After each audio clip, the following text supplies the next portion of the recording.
Behind every impeccable Oxford accent in the 1970s lurked the grin of a predator who had caught the scent of easy profit and someone else's helplessness. We were taught to see them as gods of the screen, but in reality, these so-called knights turned British culture into a mass grave for the talents and hopes of those who were weaker. Today I will shake the ashes of ruined lives from their expensive tuxedos and show you the true face of Britain's national pride. If you are not afraid to watch your idols turn to dust, stay with me to survive this marathon of truth. And tell me in the comments, should we separate art from the artist, or is a brilliant satist still first and foremost a sadist? Sir Laurence Olivier. Laurence Olivier was the embodiment of British hypocrisy. By the early 70s, he had become a living monument, a sacred cow of the West End. Yet behind the curtains of the National Theatre, which he led, he was feared more than the devil himself. Olivier possessed a rare gift. He could destroy a person without ever raising his voice. Colleagues whispered that Sir Larry was an emotional vampire. He would single out the most talented young actor in the company and begin a methodical psychological siege. He offered advice that turned a novice's performance into a caricature. He would conveniently forget his scene partner in the shadows, drawing the lone spotlight toward himself. Olivier tolerated no competition. He had to be the only sun in that small universe, even if it meant scorching every living thing around him. One assistant recalled how he could watch an actress unravel in a nervous breakdown for hours and then remark coolly, "My dear, you're overacting. Try to cry more quietly." He lived in luxury while the young talents he broke over his knee left the profession with shattered minds. At a time when British theatre was searching for new meaning, Olivier clung to his chair with a dead man's grip, weaving intrigue, applying pressure, playing backstage games so that no one would dare take his place. But the darkest chapter of his life bore the name Vivien Leigh. The world adored them as the golden lovers of Britain, the perfect pair. Behind that polished image stood a woman whom Olivier slowly turned into his personal sacrifice. As Vivien burned away under the weight of bipolar disorder and tuberculosis, Olivier did not merely distance himself, he used her illness as a backdrop for his own martyrdom. He presented her to London as unstable, while he performed the role of the long-suffering husband, carrying the cross of marriage to a fragile woman. By the 1970s, he was already living with his new wife, Joan Plowright, yet he continued trading on Vivien's memory, publishing memoirs in which every paragraph seemed to proclaim, "Look how saintly I was to endure her for so many years." In truth, he was often the very trigger that drove her into episodes. He cheated openly. He mocked her aging. He made her feel small and expendable. When she died, he did not bother to conceal his relief. In one interview from those years, he said with a chill that felt like earth on a coffin lid, "Thank God it's over. Now I can devote myself to art." To him, a living person had become nothing more than an inconvenience on the road to applause. He used Vivien's beauty and talent while they dazzled at their peak and discarded her like a broken stage prop when she no longer yielded dividends. And that was not the end of it. In the 70s, a shadow hung over Sir Laurence that could have shattered his knightly status in an instant. It was an era when Britain's old guard hid their skeletons in wardrobes scented with expensive tobacco and cologne. Rumors of Olivier's intense, almost manic relationship with American comedian Danny Kaye had been suppressed for decades. But in the 70s, the truth began to seep through the cracks. While publicly condemning the moral decline of youth and the reckless freedoms of rock and roll, in private hotel suites he staged scenes worthy of Greek tragedy for his friend. It was pure hypocrisy. The supposed pillar of conservative Britain led a double life steeped in fear and deception. He loathed himself for his own weaknesses and displaced that hatred onto everyone around him. The terror of exposure made him ruthless. He could crush the career of any journalist who dared ask too many questions about his private affairs. He built his greatness on lies, and those lies seeped into every corner of his being. By the 70s, he was no longer playing kings. He had become a tyrant who believed himself entitled to everything, from petty theft of ideas to profound betrayal of those closest to him. By the end of the decade, Sir Lawrence had hardened into a bitter old man whose heart was as cold as his stage makeup. In Marathon Man, he portrayed a Nazi criminal, and the unsettling truth is that he hardly needed to act. The icy stare, the willingness to torment for the sake of a goal, it felt disturbingly natural. He treated people as expendable. Directors of the era recalled that working with him was an ordeal. He demanded absolute reverence. He could derail an entire day of filming simply because he felt someone had looked at him with sufficient respect. His cruelty was aristocratic, powdered, and contagious. He helped create the cult of the genius scoundrel, the idea that talent absolves all sins. Laurence Olivier died in 1989, surrounded by honors, yet utterly alone in his inner world. He erased from memory those he had betrayed, those he had driven to the brink, those whose careers he crushed for one more minute of ovation. He left behind great films and a landscape of scorched lives. Sir Laurence Olivier was a great actor, but as a man he was an empty room with only one spectator, himself. He ruined lives with a quiet whisper and the lift of an eyebrow. The next figure on our list did it with the crash of broken bottles and the roar of drunken laughter. Peter O'Toole was living proof that a man could be handed the world and still choose to flush it away with the dregs of last night's whiskey. By the early 70s, his fame was untouchable, but his reputation had already begun to rot. Colleagues used to say that working with him was like trying to play chess in the middle of a volcanic eruption. He didn't just drink, he turned alcoholism into a private religion and expected everyone around him to take communion. O'Toole had a sadistic streak. He delighted in dragging young, inexperienced actors into his binges, wrecking their careers before they had properly begun. In his view, if you couldn't down a liter of scotch and deliver Shakespeare the next morning, you were worthless. On film sets throughout the 70s, his antics became legendary and not in any flattering way. Producers would go gray when Peter vanished for 3 days in the middle of a shoot, only to be discovered later in a ditch in another county drinking with dock workers. It wasn't artistic immersion, it was open contempt for the labor of hundreds of people. He knew he was indispensable, and he exploited that knowledge with the cold calculation of a tyrant. O'Toole could stagger onto set in such a state that he had to be strapped to a chair to keep from collapsing in frame, all while mocking the director, sneering at every instruction. There was something purely vicious in it.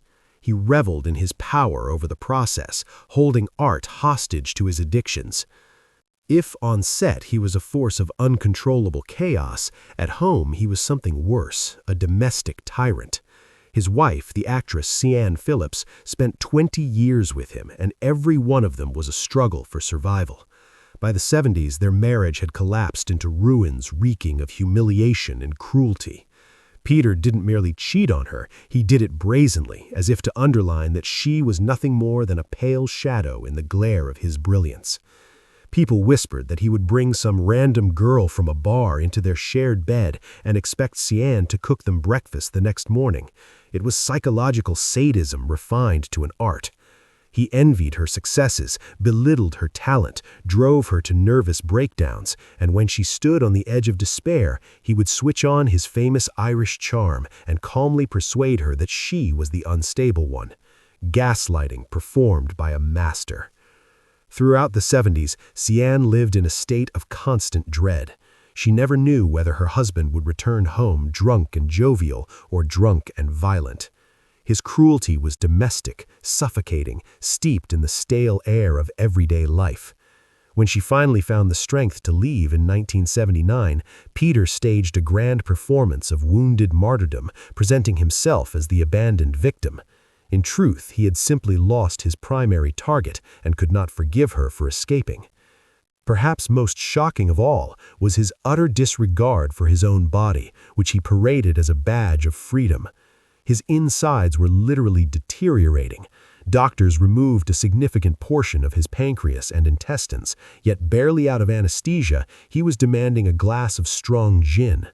This wasn't indomitable spirit, it was a pathological need to prove that he stood above the laws of nature. His relationship with his children was equally toxic. He swept into their lives like a natural disaster, breaking rules, causing scandals at their schools, leaving behind a wake of disappointment. He did not know how to be a father. He only knew how to be Peter O'Toole, the center of the universe, with everyone else expected to orbit him. By the 70s, he had become a caricature of himself. In his roles from that period, when he could no longer conceal the tremor in his hands or the yellowing of his eyes, you see a man projecting his own inner emptiness onto the screen. He played madmen because he himself had long since crossed the border of ordinary sanity. His particular evil lay in romanticizing vice, persuading entire generations that talent grants absolution for cruelty. By the end of the decade, O'Toole was nearly untouchable professionally, not because of reverence, but because producers were afraid to handle such dynamite. He burned bridges faster than he could cross them. His friendship with Richard Burton, another saint on our list, was less camaraderie than a contest in self-destruction. They could lock themselves in a hotel suite for a week, leave behind bills running into tens of thousands of pounds, and interiors reduced to ruin, and it would all be dismissed as roguish high spirits. But ask the maids who scrubbed their vomit from the carpets, or the assistants they humiliated for sport, and you would hear a different story. Peter O'Toole was a man who despised stillness. He felt alive only when he was inflicting pain, on himself or on others. His blue eyes were like windows onto an icy abyss where compassion had long since frozen over. He lived to old age, still playing the part of the grand drunk, but beneath the applause lingered the smell of loneliness and bitterness. He left behind moments of cinematic brilliance, yet turned the lives of those closest to him into ash without shedding a single tear of regret. He smashed lives and furniture alike, soaking everything in alcohol. But our next hero managed to do the same with far more elegance and at a much higher price. Richard Burton. Richard Burton was proof that talent can become a commodity in service of an endless ego. By the early 70s, his marriage to Elizabeth Taylor had turned into the world's most watched reality show, yet few understood the private hell unfolding behind the locked doors of their lavish villas and gleaming yachts. Burton had a rare gift. He could humiliate a woman so deftly that she ended up apologizing for his own infidelities.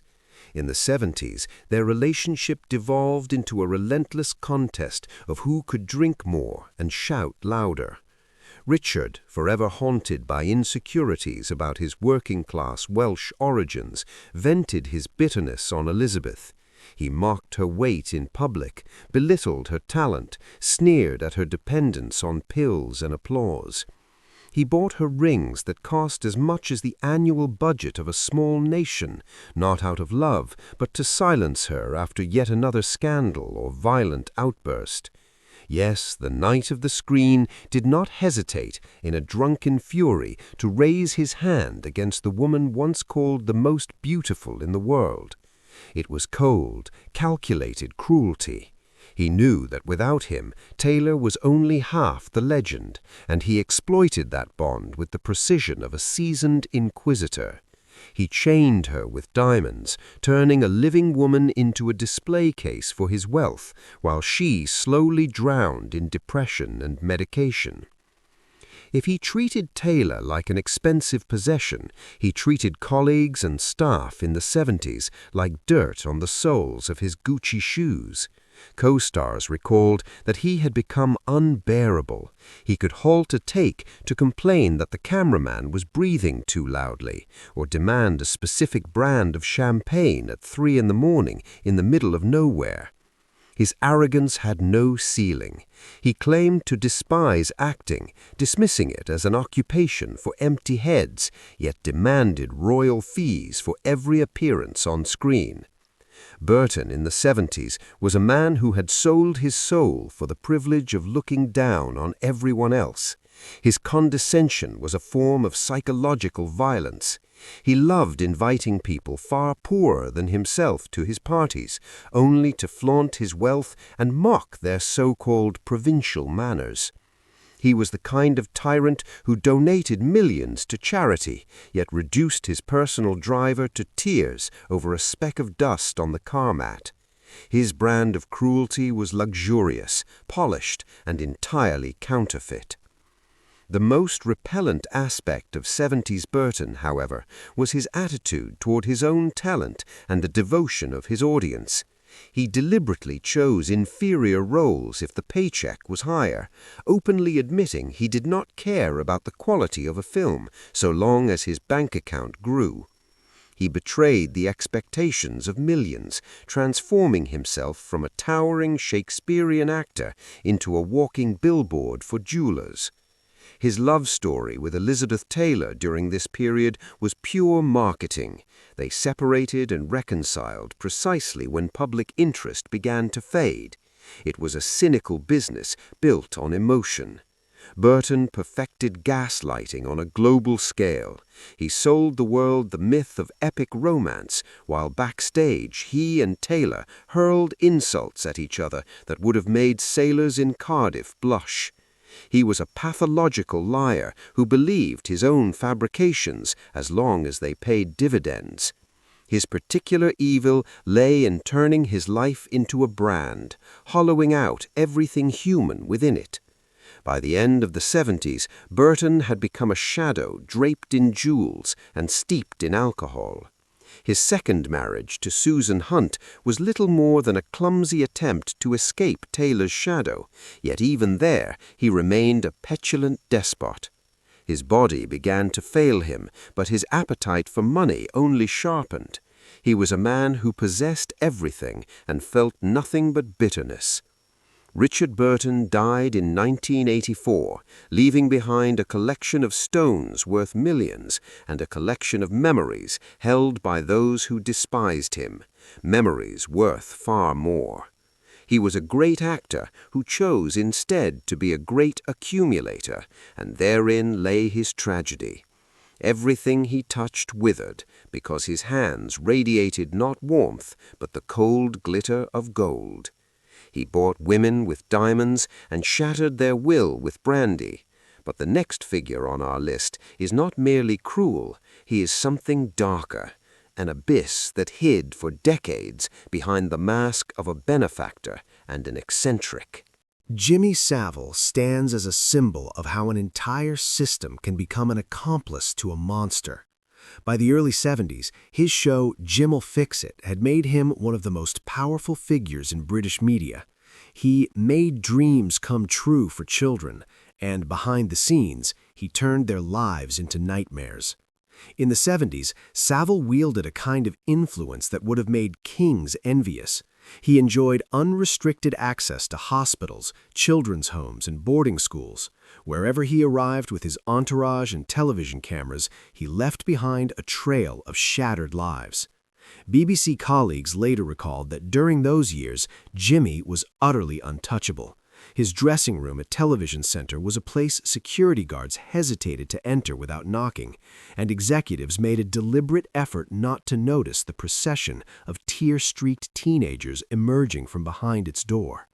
This was systemic evil in its purest form.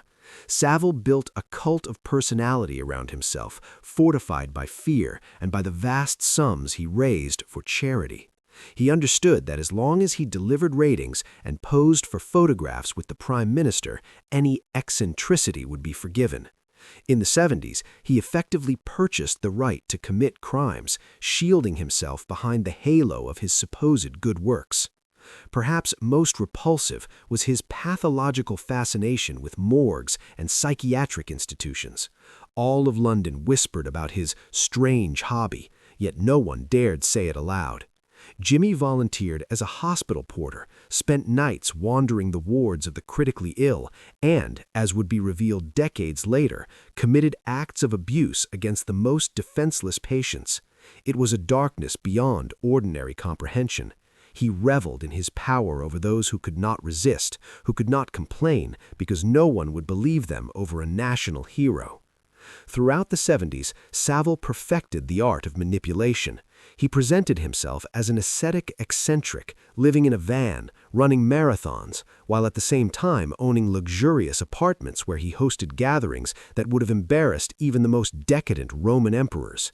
He was a spider at the center of a vast web, his connections stretching into the highest ranks of British society, binding influential figures into silent complicity. What is truly chilling is how he leveraged his friendship with the royal family during that decade. He became a kind of court jester, granted access to private confidences, and asked for advice. Prince Charles wrote to him seeking counsel on how to connect with the public, and Margaret Thatcher pushed for him to receive a knighthood despite warnings from intelligence services.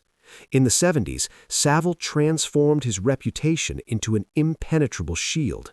He openly boasted of his connections, making it clear to anyone who considered exposing him that his word carried more weight than the law.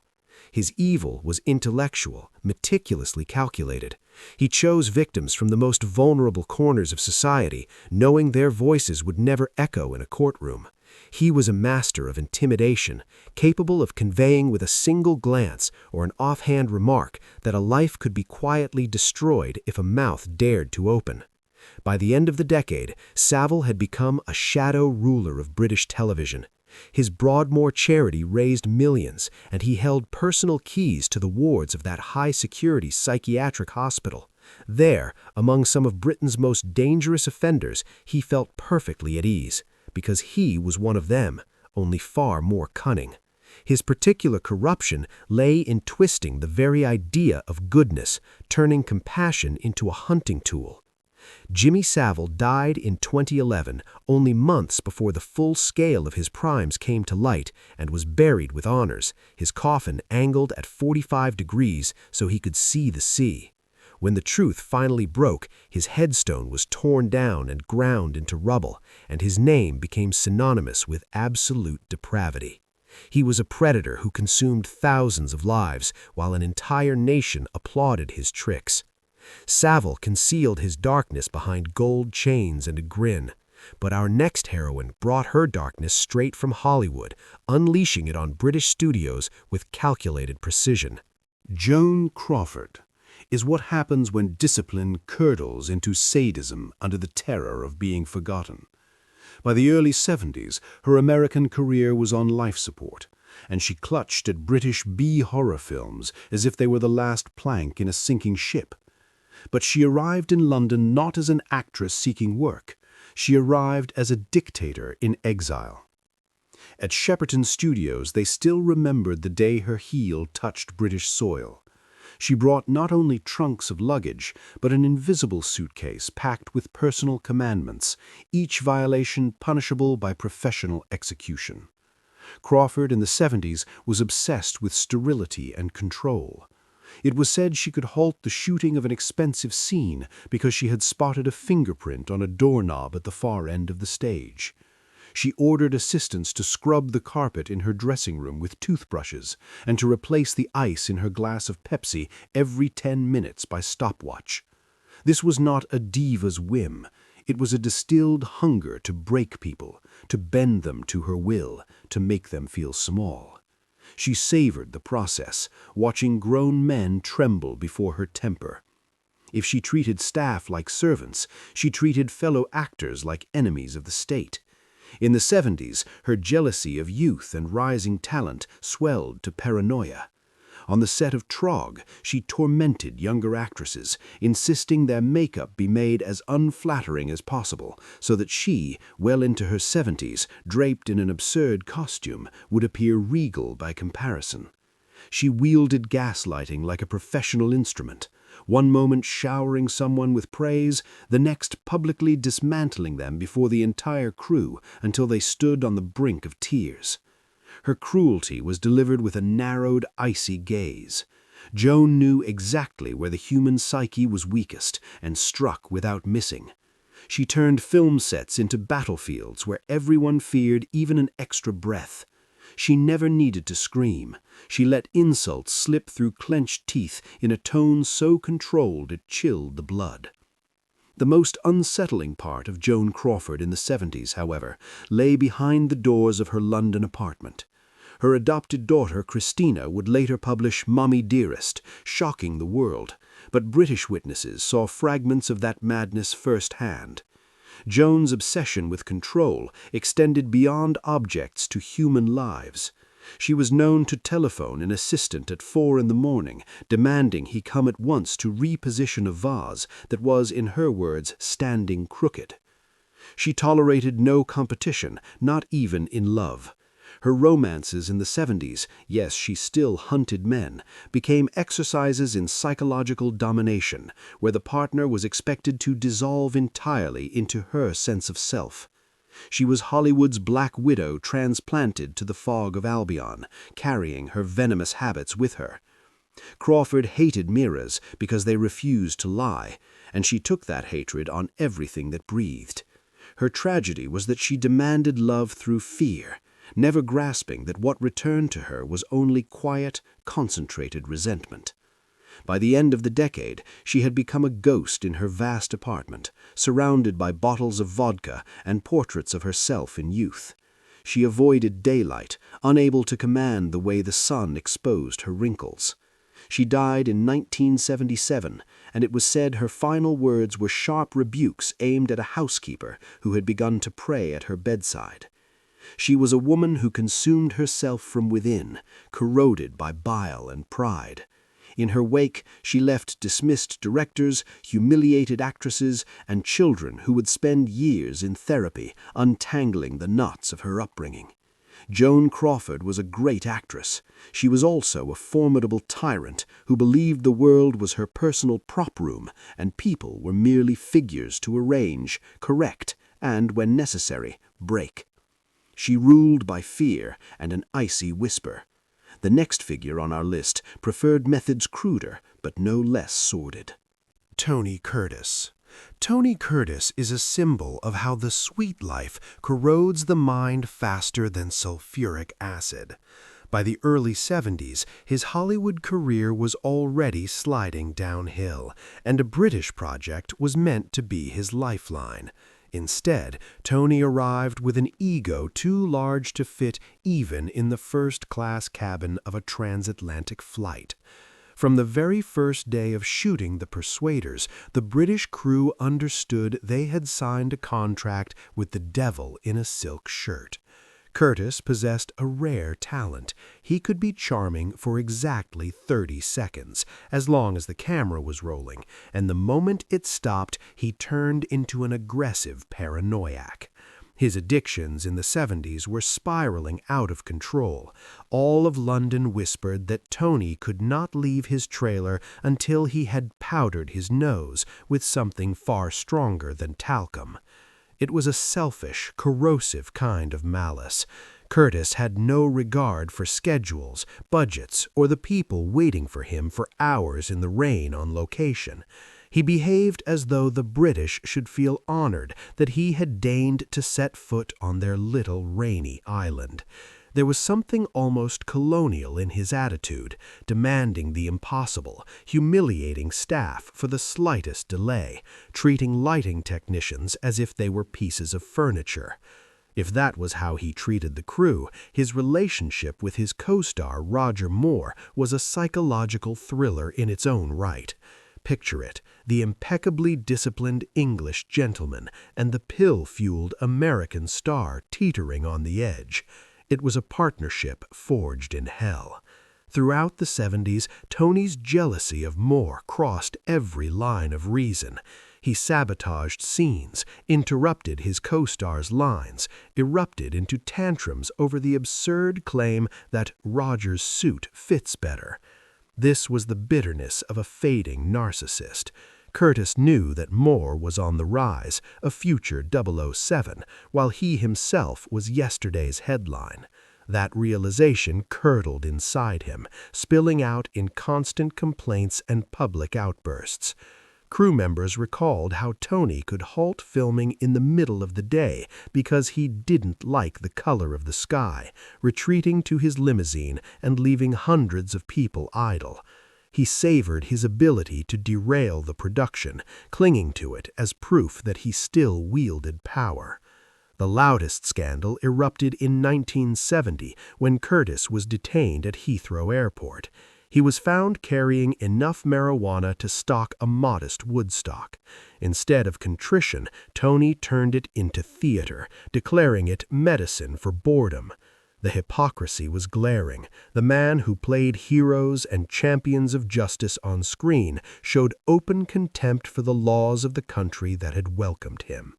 What followed was even uglier. To smooth the case and avoid prison, Curtis activated every connection he had, drawing high-ranking officials into the mess. His brand of evil was cowardly. He hid behind lawyers and producers, letting others absorb the fallout. His personal life in the 70s resembled a landfill. Endless divorces, alimony battles, children who saw their father more often in scandal sheets than at the dinner table. During that decade, Curtis turned his existence into a relentless search for the next fix and the next opportunity to reaffirm his supposed uniqueness at someone else's expense. And if you think it ended with drugs, you don't know Tony. In London, he became notorious for his night raids through Soho clubs, where his behavior embarrassed even the hardened bouncers. He harassed women, picked fights, and inevitably ended the night with the same line, "Do you know who I am?" By the time filming on The Persuaders wrapped, Roger Moore and much of the crew loathed him so sincerely that at the farewell party, no one wanted to pose for a photograph at his side. It was total professional and personal isolation. Curtis treated the world as his private ashtray, a place to flick the ashes of his swollen ego. He died in 2010, leaving behind an autobiography heavy with distortions and attempts to excuse the worst of his conduct. In his youth, he had been a great actor, but in the 70s, he became a living testament to the idea that beauty without a soul curdles into poison, slowly killing everything around it. Tony Curtis destroyed himself and those near him through chemistry and narcissism. Our next heroine will do the same through fanaticism and political terror. Vanessa Redgrave. Vanessa Redgrave became a symbol of how devotion to an idea can scorch away simple human warmth. By the early 70s, she stood at the height of her fame, yet instead of surrendering herself to great roles, she plunged into revolution, its most uncompromising, destructive strain.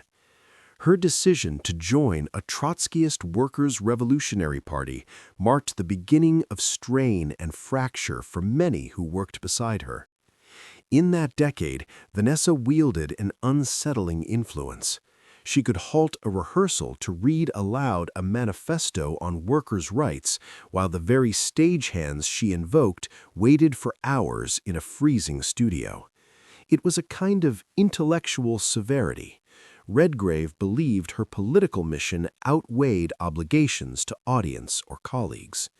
A film set could become, at any moment, a party meeting, and anyone not wearing the ideological badge was quietly recast as a class enemy. Co-workers remembered the psychological pressure. If you failed to quote Marx between takes, she might look through you as if you were air, or worse, begin patiently, relentlessly to re-educate you until patience snapped and tempers flared.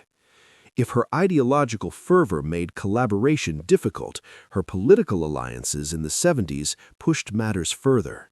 London buzzed with talk of her financial and vocal support for radical movements whose methods were deeply controversial. She defended causes that many in Britain regarded with alarm, doing so with the same composure she might display when signing an autograph. It was the blindness of conviction, slogans eclipsing consequences. In 1977, she released the documentary The Palestinian, a project that sharply divided the film community. For her, there were no shades of gray, only us and them. She accepted generous fees from major studios she publicly criticized, living in elegant London houses, yet spoke passionately about overturning the very system that sustained her. The contradiction was striking. Her severity was not impulsive, it was structured, deliberate. The peak of that tension arrived at the Academy Awards ceremony in 1978. The world watched as Vanessa stepped forward to accept her Oscar for Julia. Instead of offering simple gratitude, she rebuked those who had protested her political stance, using language that ignited immediate controversy. A ripple of shock passed through the hall before applause resumed, uneven and uncertain. Redgrave stood composed, chin high, convinced of her own courage. To some, it was conviction. To others, it was naked narcissism. She had turned a celebration of cinema into her personal platform, disregarding the discomfort of colleagues and millions watching at home. Her certainty seemed to lift her above criticism in her own eyes. Throughout the 70s, Vanessa Redgrave built and burned bridges with equal intensity. The backlash she faced in Hollywood after that speech she described as persecution, casting herself as a martyr to principle. Behind the political facade stood a woman equally uncompromising in private life. Her relationship with Franco Nero and other partners during those years often seemed governed by doctrine as much as desire.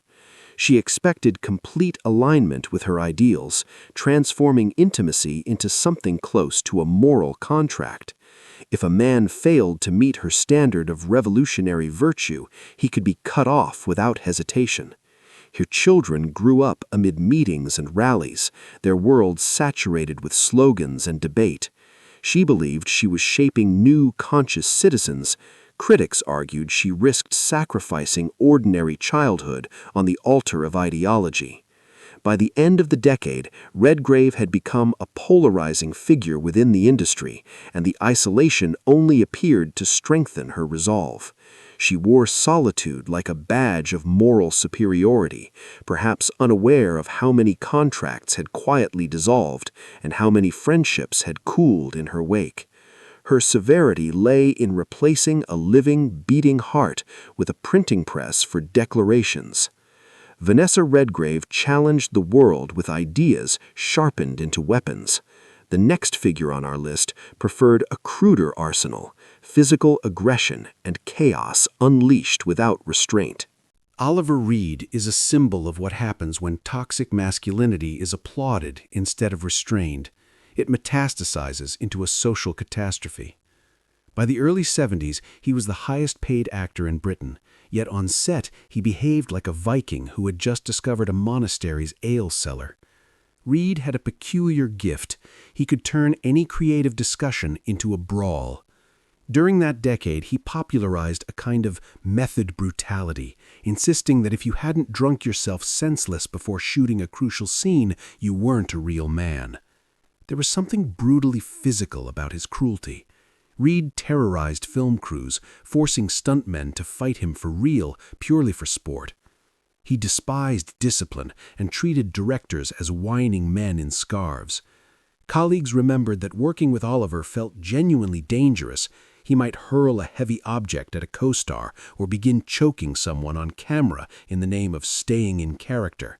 It was sadism wrapped in the language of artistic authenticity. He fed on the fear in other people's eyes, relishing his role as the alpha male in a world he considered soft.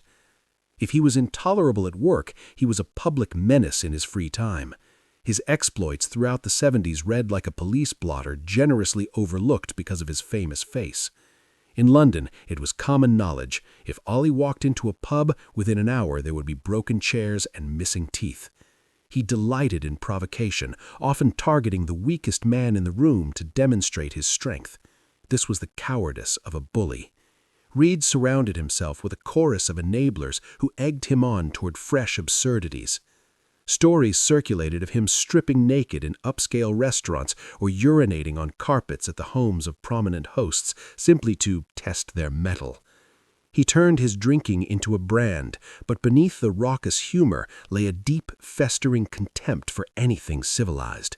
He was a barbarian who loathed rules because they interfered with his fantasy of being a god. Perhaps most repellent was his treatment of women.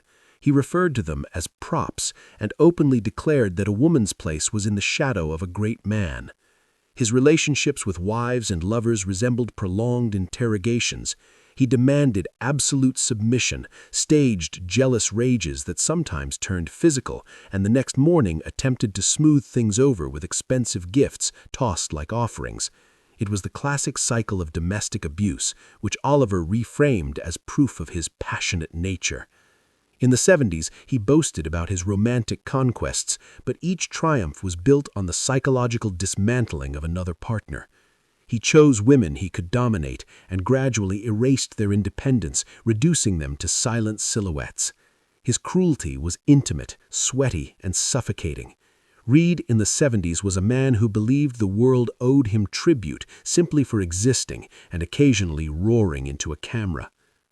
The apex of his decline came on television. His infamous appearances on talk shows, especially his chaotic turn on The Michael Parkinson Show, remain etched in public memory. He arrived barely coherent, insulted hosts, harassed female guests, and spewed nonsense. This was not rebellious glamour, it was a public unraveling. During that decade, he became a caricature of the worst British stereotypes: belligerent, perpetually drunk, suspicious of anything foreign or progressive. He reveled in the tabloid scandals that followed, convinced they only magnified his legend. In truth, he was reducing himself to a sideshow, a court jester for a crowd waiting to see when the beast would finally break free of its leash. His particular damage lay in normalizing vulgarity, making boorishness appear glamorous in mass culture. By the end of the decade, many serious directors considered him untouchable, but not in awe. They simply refused to risk the chaos. Reed responded by slamming doors and drowning the slight in another liter of rum. In his final years, he became a bloated echo of himself, frightening, perhaps, only the occasional tourist in a Maltese bar. He died much as he had lived, after a drunken wager, reportedly out-drinking a group of sailors before collapsing. It was an ending he might have scripted for himself. He left behind a handful of brilliant performances and thousands of stories about the damage he inflicted off-screen. Oliver Reed possessed the strength of a lion and the instincts of a hyena, preferring to gnaw at those who could not strike back. He destroyed his health, his family, and his reputation, convinced that masculine charisma would settle every debt. History remembers him not as a hero, but as a cautionary tale, proof of what happens when animal impulse overruns reason. Oliver Reed battered the world with fists and profanity. Our next hero preferred subtler, more mystical ways of wielding darkness. Christopher Lee.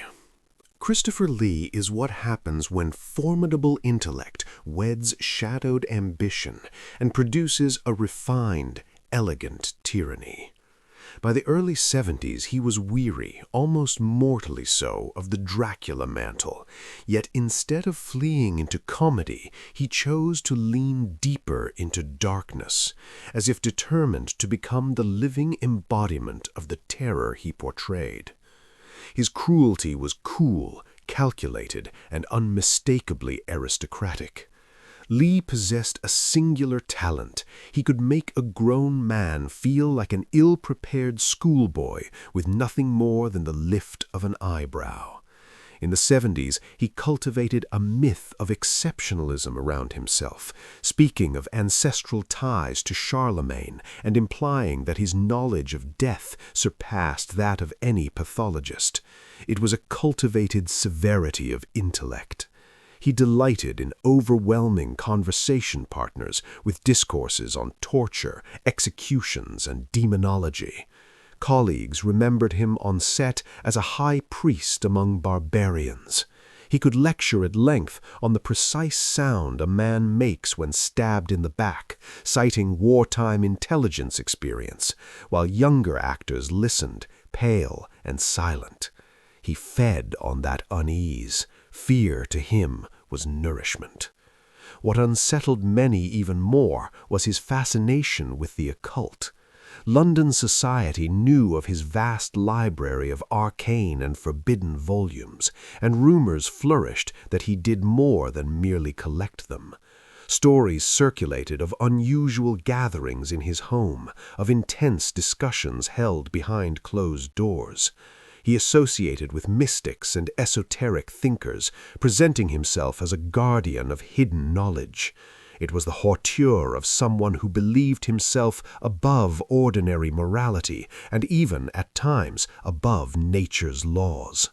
In the 70s, his home acquired the hush of a private citadel. Visitors spoke of an atmosphere heavy as a crypt, of a household governed by unspoken codes that felt less familial than ceremonial. Leigh did not shout. He did not need to. He created such an aura of icy gravity that those around him felt the pressure in their lungs. His tyranny was atmospheric, dense, inescapable. Equally striking was the way he leveraged his dark persona within the industry. He understood the power of image and wielded it expertly. Producers and directors sometimes found themselves navigating not merely an actor's demands, but the carefully cultivated mystique of a man who hinted at forces beyond the mundane.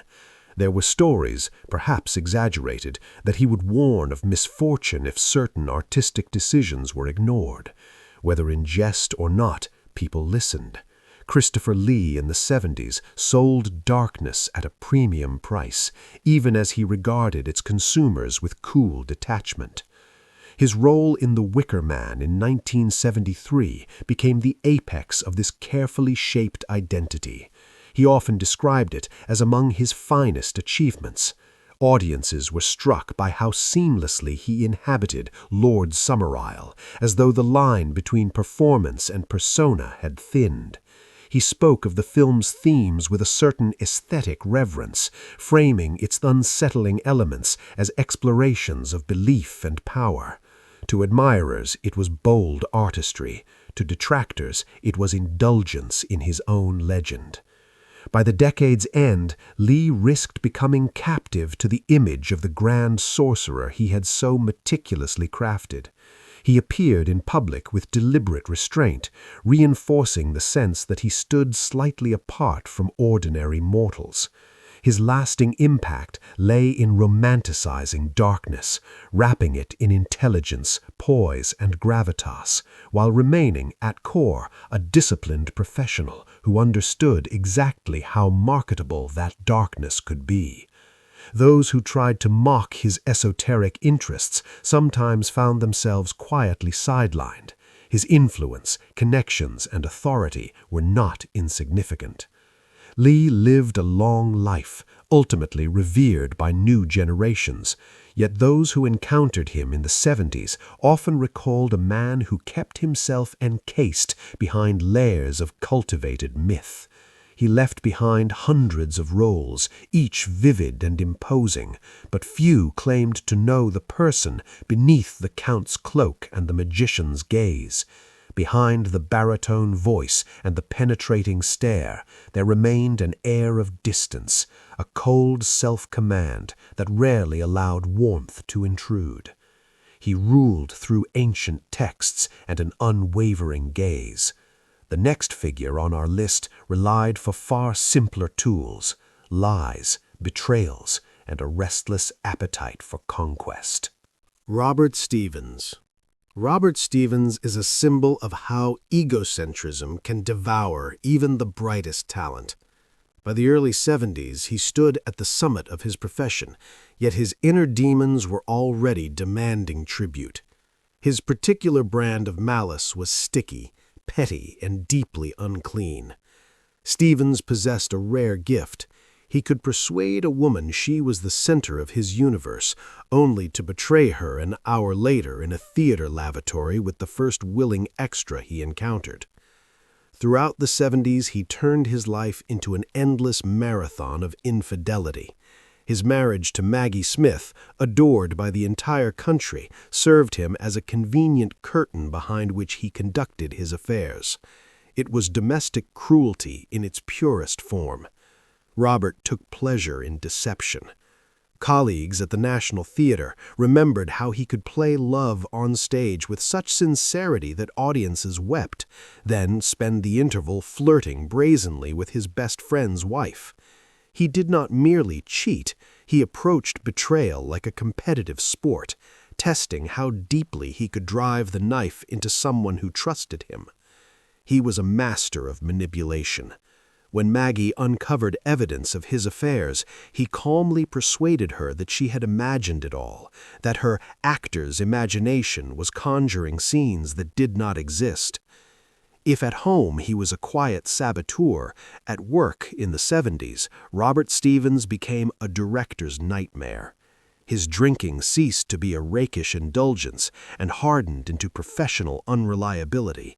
He could sabotage a premiere simply by failing to appear or stumble on stage barely upright, clinging to the scenery for balance. This was the arrogance of a man who believed the world must wait for him to sober up. In 1970, during the filming of The Private Life of Sherlock Holmes, Billy Wilder nearly lost his mind trying to hold him together. Stevens attempted to take his own life mid-production, swallowing a handful of pills washed down with whiskey. It was not born of profound despair, but of a need for attention and an urge to derail a schedule that bored him. It was theatricality elevated to its most grotesque extreme, turning self-destruction into leverage against producers. He despised responsibility and resented anyone who demanded it of him. The entire West End whispered about his antics, yet he continued to be cast, trading shamelessly on the remnants of former glory. Perhaps the ugliest aspect of Stevens in the 70s was his jealousy of his wife's success. As Maggie Smith's career soared, Robert drowned in his own bitterness. He could not forgive her Oscar, could not forgive that she was more loved. His envy was toxic and deformed. He methodically undermined her confidence, mocked her performances, and cultivated at home a constant atmosphere of mourning for his own unrecognized greatness. Their house became a psychological battleground where Robert used their children as pawns in his manipulations. It was the cruelty of a man incapable of losing with grace. When their marriage finally collapsed in 1974, Robert framed it as the liberation of a creative spirit. In reality, he had fled responsibility for another affair, leaving Maggie to sift through the wreckage of their shared life. His defining flaw was an absolute inability to empathize with anyone but himself. By the end of the decade, Stevens had become a bloated character actor, his face flushed from drink, his voice rasping with years of excess and excuses. He continued to perform the role of the great tragedian, yet backstage he was known simply as Robert the Catastrophe. He damaged the careers of several young actresses, drawing them into tawdry affairs with promises of protection he no longer had the influence to provide. His cruelty was parasitic. He fed on youth and admiration until he had drained them dry, then discarded the husk. Others hid behind mysticism or bravado. Stevens hid behind grease paint. The outcome was the same: scorched earth in his wake.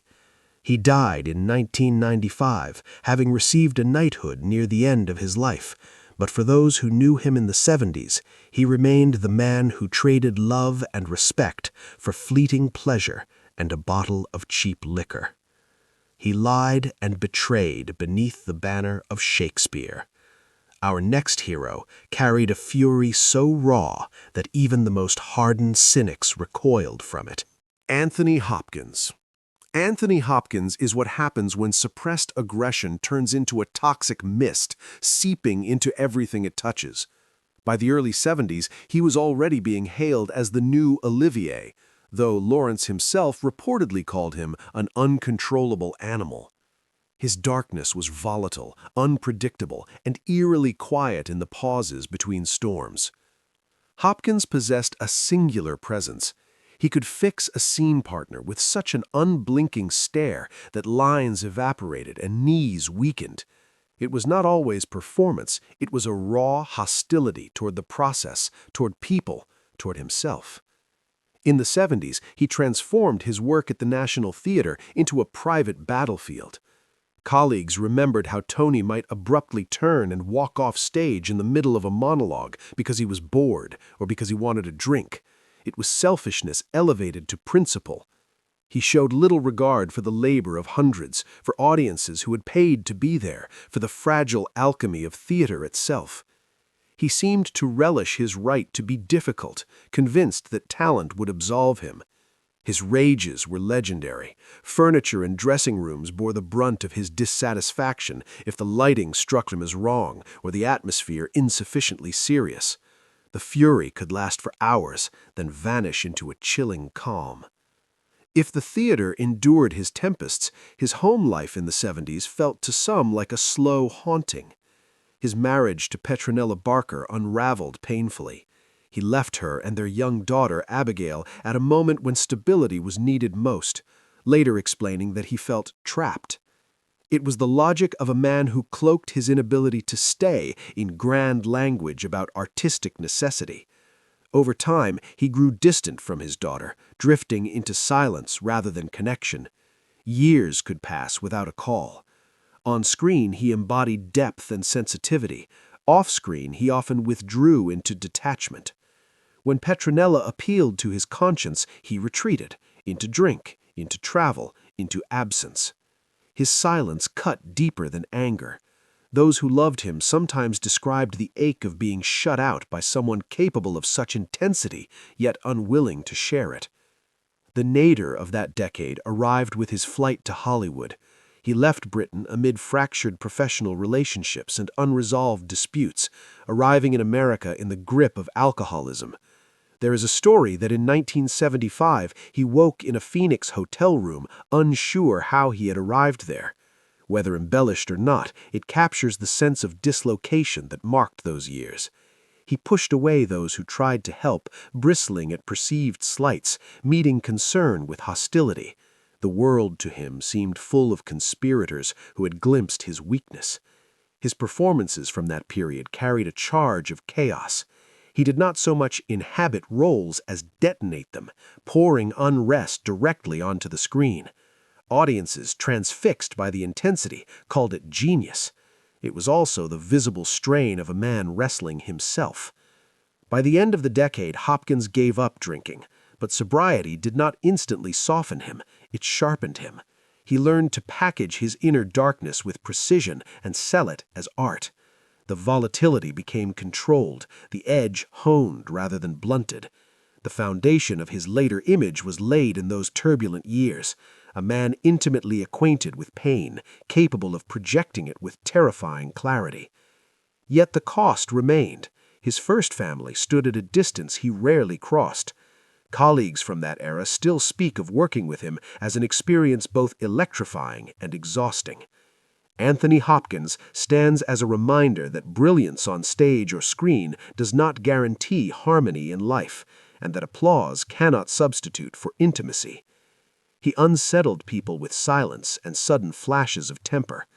The next figure on our list wielded a different weapon, cynicism so sharp and a taste for scandal so bold that even the monarchy was not spared his provocation. Peter Sellers is a symbol of how the emptiness inside a person can become a black hole, swallowing everything living around it.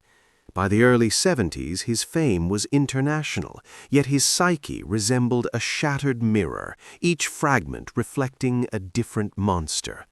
His cruelty was childish, petty, and terrifyingly unpredictable. Sellers had a peculiar talent. He could turn someone's life into a nightmare simply by declaring that they had looked at him the wrong way. Throughout the 70s, he transformed the set of every Pink Panther installment into a zone of psychological warfare. Colleagues recalled that Peter might demand the dismissal of any assistant wearing purple. He was convinced the color brought him misfortune. It was capricious, indulgent cruelty. He reveled in his power over other people's livelihoods, forcing them to indulge his most irrational phobias. Blake Edwards, who had crafted his greatest successes, grew to despise him so intensely by the end of the decade that the two men communicated only through written notes, even when standing a few feet apart. Sellers regarded himself as the axis of the universe and expected reality to bend to his hallucinations. If at work he was merely unbearable, at home in the 70s he was something closer to monstrous. His marriages, from Britt Ekland to Lynn Frederick, resembled elaborate punishments disguised as fairy tales. Pathologically jealous, he monitored every movement, every phone call, every breath of the women in his life. He perfected the art of manipulation. 1 hour he would shower his wife with diamonds, the next he would smash her belongings in a storm of uncontrollable rage. This was the cruelty of a man incapable of love because he did not know who he was. There were stories of him sitting for hours before a mirror, trying on different voices, breaking into tears because he could not locate his own. That inner void demanded tribute, and he sought to fill it by draining those closest to him. His children remembered that he might refuse to speak to them for months over some trivial slight, only to reappear and demand absolute devotion. His darkness was cold, offering no promise of stability or ordinary affection. The peak of his unraveling in the 70s was his obsession with psychics and astrologers. Sellers would not make a single decision, from buying a car to accepting a role, without consulting his personal medium, Maurice Woodruff. If the medium declared it an unlucky day for contracts, Peter simply stayed home, collapsing schedules backed by millions of pounds. It was the fanaticism of a self-absorbed man who believed the stars existed solely for him and that other people's interests were negligible. His paranoia reached fever pitch. He accused colleagues of conspiracies, claimed attempts to poison him, changed telephone numbers weekly. He was a king child who smashed his toys if they failed to entertain him instantly. His acting during that period was less a search for truth than an escape into layers of parody, behind which lurked nothing but fear and bitterness. By the end of the decade, Sellers had become a ghost inhabiting a failing body, battered by repeated heart attacks, the first of which had struck him in the 60s after years of stimulant abuse. Yet even facing death, he remained faithful to his pettiness. In his will, he effectively disinherited his children, leaving the bulk of his estate to his last wife, from whom he had already been planning to separate. It was a final act of spite toward those who had tried to remain loyal to him. He died in 1980, leaving behind hundreds of comic moments preserved on film and thousands of fractured lives in reality.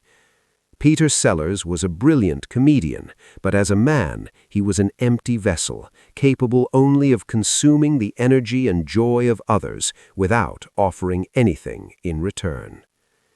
He shattered families with paranoia and hid behind the mask of an inspector. Our next hero possessed a cynicism and appetite for violence so naked that he made no attempt to conceal them. Richard Harris. Richard Harris embodied what happens when raw, primitive force is left without moral restraint and turns inward as pure self-destruction. By the early 70s, he was already an Oscar nominee and an international star, yet in Britain his reputation was darker than most dared admit. His cruelty was loud, physical, and stripped of empathy. Harris had a talent for chaos. A dinner party could dissolve into violence because he disliked the way a waiter spoke to him or because someone glanced too long at the woman on his arm.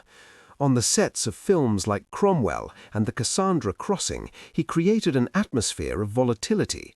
Colleagues recalled that Richard might arrive after a 3-day drinking binge and demand that the director reshape the script around his sudden inspiration, threatening to walk off, or worse, if crossed.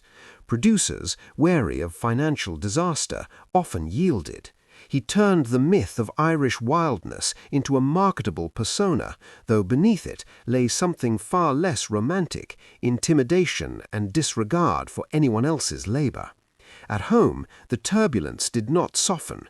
His marriages to Elizabeth Rees-Williams and later to Anne Turkle unfolded like prolonged wars without ceasefires.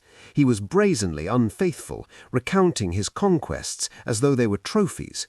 Women, to him, often became mirrors reflecting back his own masculinity. There were stories of late-night gatherings where drinking companions and strangers filled his house while his wife endured the spectacle. Yet his possessiveness was fierce. He could erupt into jealousy over imagined slights, demanding loyalty he never offered in return. His children grew up amid scenes of excess and anger, carrying the weight of his surname like a burden long after the shouting stopped. His presence was a storm that left splintered furniture and frayed nerves in its wake. By mid-decade, his appetite for public confrontation became almost theatrical. London regulars knew that if Harris was holding court in a pub, discretion was wise. He seemed to court conflict, provoking arguments that could end in shattered glasses and police intervention. The image of the hard-drinking rebel became profitable, but behind it were real injuries and real fear. As alcohol deepened its hold, suspicion followed. He accused colleagues of plotting against him, interpreted routine disagreements as betrayals, and treated casual encounters as interrogations. His acting during those years often blurred with his temperament, intensity spilling unchecked from life into performance. By the close of the 70s, he had drifted toward the margins of respectability, hired at times for his legend as much as for his craft. His health faltered, yet bravado remained. Even when warned by doctors about the damage to his pancreas, he clung to the mythology of drink as heritage rather than hazard. It was pride, sharpened into self-harm.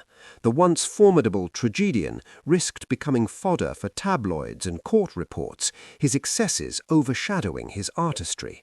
His legacy would later include the wise gravitas of Dumbledore, a figure of calm authority, but those who encountered him in the 70s remembered a man capable of brilliance and destruction in equal measure, a force of nature who mistook recklessness for authenticity and left behind, along with unforgettable performances, a trail of bruised relationships and unresolved wreckage. The British cultural elite of the 70s was not an assembly of gentlemen and ladies. It was a terrarium where the most venomous creatures wore knighthoods and cashmere coats.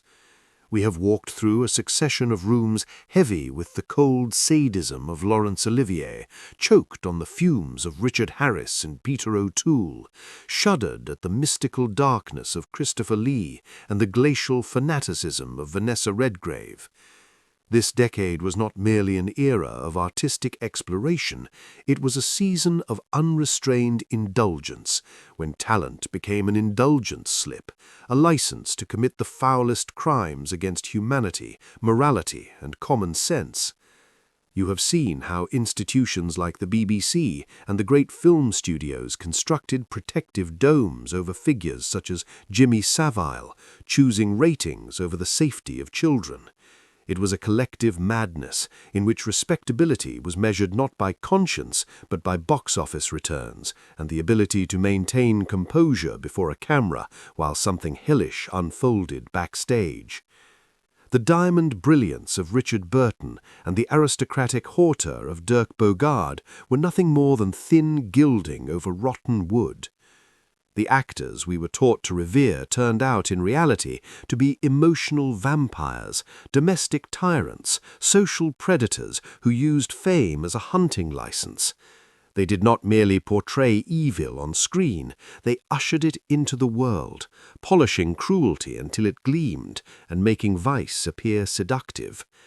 The cult of the brilliant scoundrel they nurtured still poisons our understanding of art, persuading us to forgive our idols for conduct that would have sent an ordinary person to prison or into oblivion. Look again at their portraits. Behind every perfect smile lies a shattered assistant's career. Behind every soulful gaze, a spouse's broken spirit. Behind every great performance, mountains of lies and betrayal. The 70s in Britain were an era when masks fused with skin until nothing recognizably human remained beneath them, only a hunger for power, applause, and the endless gnawing chill of loneliness. This story is not a mere catalogue of scandals. It is a warning about what happens when society agrees to bargain with the devil in exchange for 5 minutes of catharsis in a darkened cinema. Evil rarely arrives with horns. More often it comes to us in an impeccable Oxford accent, bathed in stage lights, greeted by thunderous applause that drowns out the cries of its victims. Remember that the next time you attempted to make a god of someone.